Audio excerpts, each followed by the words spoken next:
All right, well, let's start with a bit of news. So uh, now, after already limiting the COVID shots to only people 65 and up, now RFK wants to limit it to people 75 and up. And this is based on, there's a thing called the VAERS, the Vaccine Adverse Event Reporting System, where anybody can just put up a complaint.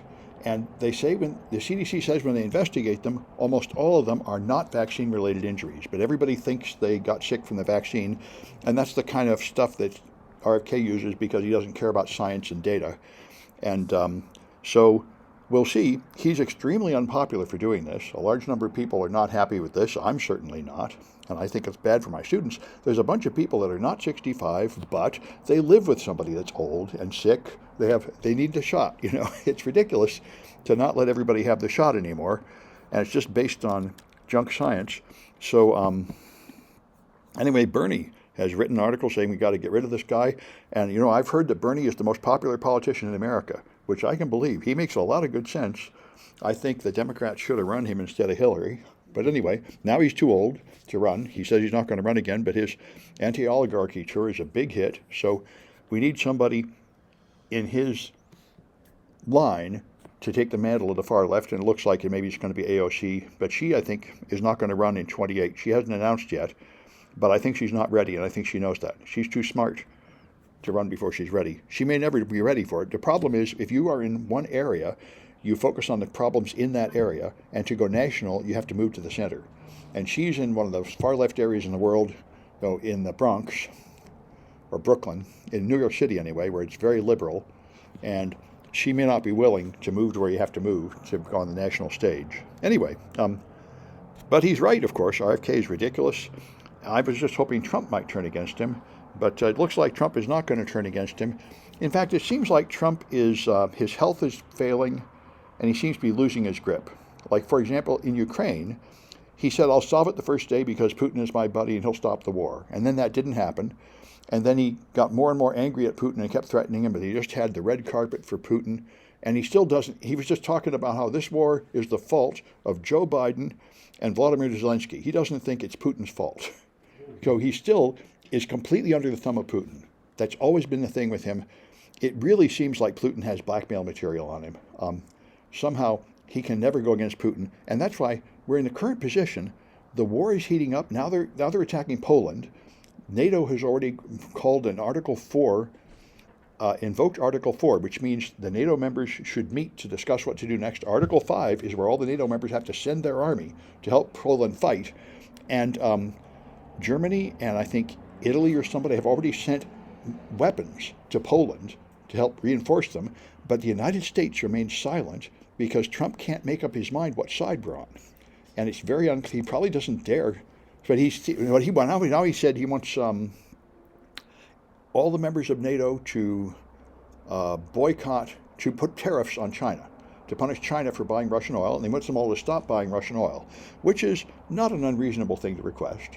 But it has nothing to do with us fulfilling our treaty obligations. But Trump doesn't recognize treaty obligations any more than Elon Musk does, or financial obligations. They don't pay their bills.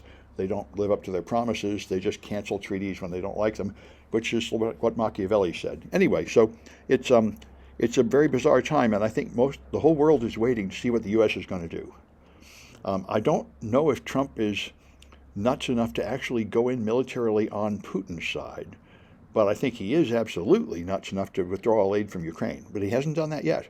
He's just been unable to make a decision. And it seems increasingly like he's so distracted by his health problems that he's just not really paying attention, just like Biden. They're both too old for this job. This is nonsense. We have a whole generations of younger politicians that could run the country. It's ridiculous to have these sick old men in there doing a bad job. But that's where we're at.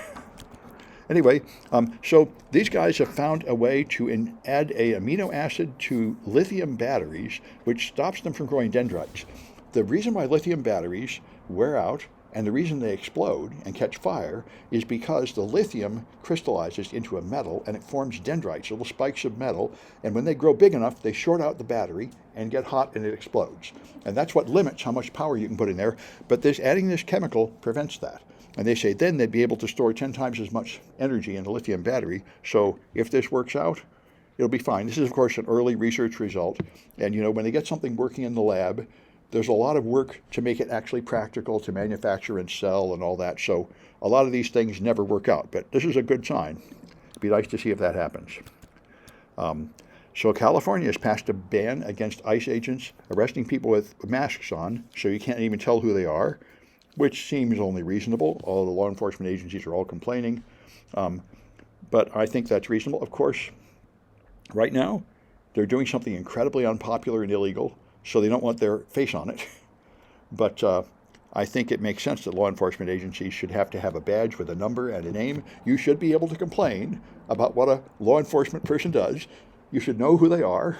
You should be able to videotape them. That's only reasonable. And then, if what they're doing is illegal, then there'll be channels to stop it. They shouldn't be able to hide who they are. That's ridiculous. Among many other things, that means any random idiot can just put on a black coat and go out and arrest people and claim to be ICE, and you don't know that's not true. And that's already happened a few times. That's why we have badges and uniforms, so you know who the authorized law enforcement people are. So California is going to have a ban. We'll see what comes of that.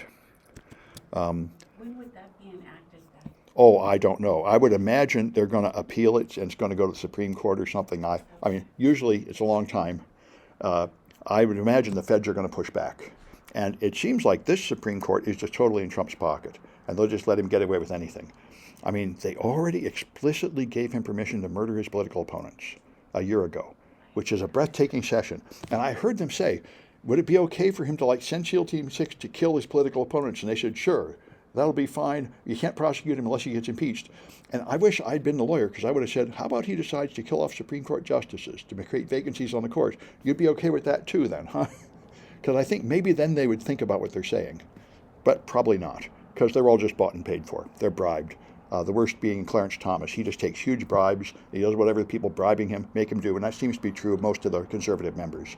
It's the kind of corruption Italy had under Berlusconi. We have the most corrupt government we've ever had in America, I think.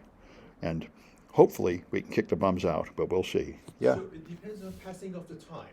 We should wait and see what we have observed in the passing of the time. Passing of the time? Yes. What they should clarify. I don't understand the question. Situation. No, the situation. Inflation? As you mentioned. Yeah. We should wait and see. Well, yeah, California has passed this bill, but whether it will actually take effect, we don't know. Yes. Until it goes to court. Probably they will try to force the ICE agents to not wear masks in California, and they will claim they have a national right to wear masks, and then that will have to go to court. I see. And that will probably eventually have to go to the Supreme Court. That's why, Federal versus Federal. state. yeah, federal. And the question will be federalism, which used to be a main Republican thing. The original point of federalism, unlike other nations, if you go to Germany, the law and the voting is the same everywhere. America was not really united as a nation. It's a federation. The original 13 colonies would not submit to a federal government. They just formed a sort of alliance where they could be independent with their own laws. And that's still true. That's why many things are different in the different states, which is not true in other nations.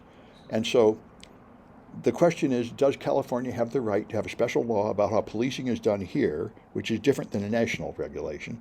And that's a tough question. It ultimately goes to the Supreme Court for a constitutional ruling on exactly how federalism works. Trump's already said he wants to order all of us to quit using mail-in voting and quit using voting machines and go back to in-person voting. And up until now, that has been absolutely forbidden, that the federal government cannot control elections. The elections are done by the states, and the states are allowed to do it differently. So that would be a big change if he can control it from the federal level. And none of this will be decided for years. The Supreme Court will have to rule on these things. And so, but this is the thing, this is why I go out and protest as much as I can, because it really works. Look at this. Pritzker, Trump said he was going to go into Chicago. He had a bunch of lies. He said there's a huge crime wave in Chicago. We need to send the National Guard in and police the place. And Pritzker pushed back just by saying, this is terrible. You have no right to do it. We don't need you. I don't want you here. We already have police. And Trump appears to be giving up on it. He stops whenever there's any resistance. He's weak. So just going out and holding up a sign really bothers him, and it changes his policies. Now he's going to go into Memphis. So it's That's the amazing thing about him. He's such a weak character that even a gentle protest is enough to change his mind on things because he doesn't really care about any of it. He doesn't have any convictions. I mean, he was a Democrat 20 years ago. He doesn't have any actual belief on abortion or gay rights or the military or anything. He just does whatever it is to make him look popular on TV. He's just a TV star. He just wants the show. He doesn't actually care about anything. And he wants the approval of the masses Yeah. more than He anything. always talks about ratings and crowd sizes. He wants to be popular. So people standing out there like chanting about him really bothers him. Whereas, a more military leader would not care. But he doesn't really believe in the policies. He's just, if he's unpopular, he'll move. So anyway, all right, well, that's enough of the news. Let me stop this.